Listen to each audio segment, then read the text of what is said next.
For now, we're going to move to a Sun exclusive.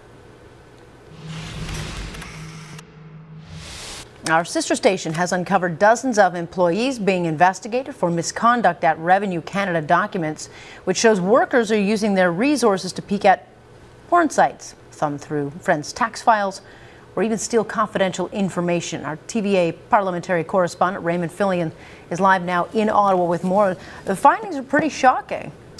Yeah, it's a bit of a surprise. I mean, these are documents that we obtained through access to information. They're summary disciplinary reports over a 5-year period. And what they show basically is that a whole bunch of employees in the last few years, in the last 5 years, as a matter of fact, have been disciplined for all kinds of reasons.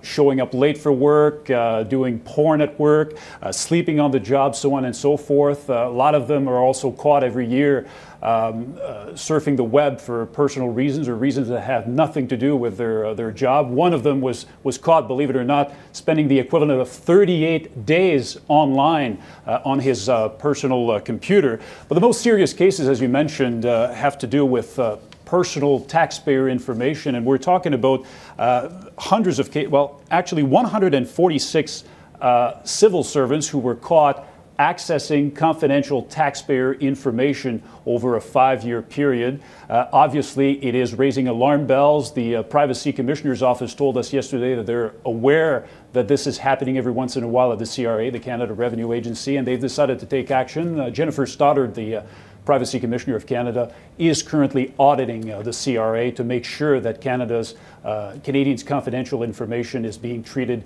in a confidential way. Yeah, I'm not sure what people will be more upset about, knowing that their tax-paying dollars are paying for people to fool around at work and not do the job surfing porn, or if in fact their trust in the system has been completely violated by people going through their personal info.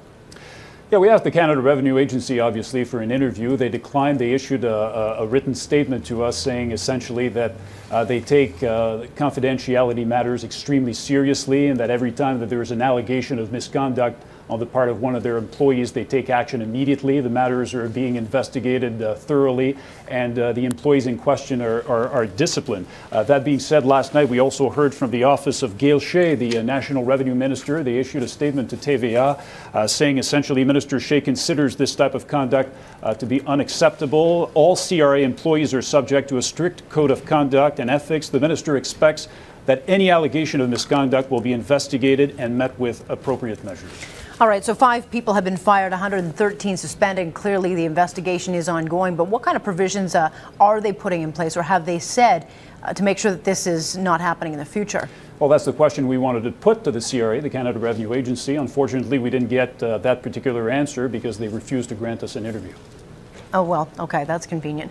Are people going to be notified of their files if, in fact, they have been violated? Is there a way that Canadians will be contacted to say that their files have been looked into, or is this not going to happen? Well, once again, good question, which we once again would have liked to put to the CRA management. Unfortunately, we weren't able to do so. But it's interesting to know that in these documents, Alex, they're also talking about some confidential information that went missing, hard drives, some documents. Not many instances of those cases, but still it has happened over the past 5 years. Yeah, incredible. All right, well, I know you guys will stay on the story and continue getting us details. I think a lot of people will be very annoyed to hear about this, if not alarmed. Raymond, thank you. You're welcome. We've been joined from Ottawa by our TVA parliamentary correspondent, Raymond Filion.